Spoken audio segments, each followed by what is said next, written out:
Daily எனக்கு இந்த constipation problem. உங்க பிரச்சனைகளை கட்டுப்படுத்த லயன் டேட் சிரப் தினமும் 2 ஸ்பூன். குடியாத்தம் அருகே தெருவோரமாக விளையாடிக் கொண்டிருந்த 1.5 வயது பெண் குழந்தை துர்காஸ்ரீ தனியார் பள்ளி பேருந்து சக்கரத்தில் சிக்கி உயிரிழந்தது.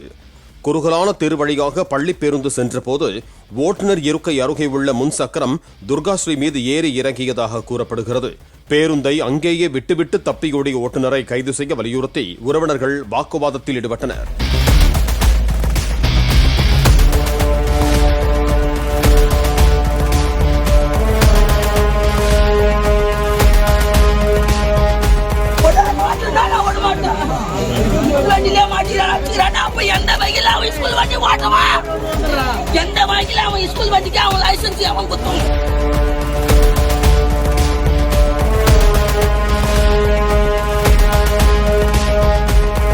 டெய்லி எனக்கு இந்த கான்ஸ்டிபேஷன் ப்ராப்ளம். உங்க பிரச்சனைகளை கட்டுப்படுத்த லயன் டேட் சிரப் தினமும் 2 ஸ்பூன். பிளே ஸ்டோர் மற்றும் ஆப் ஸ்டோரில் இருந்து பாலிமர் செயலியை QR கோடு மூலம் பதிவிறக்கம் செய்யுங்கள். செய்திகளை உடனுக்குடன் பெறுங்கள்.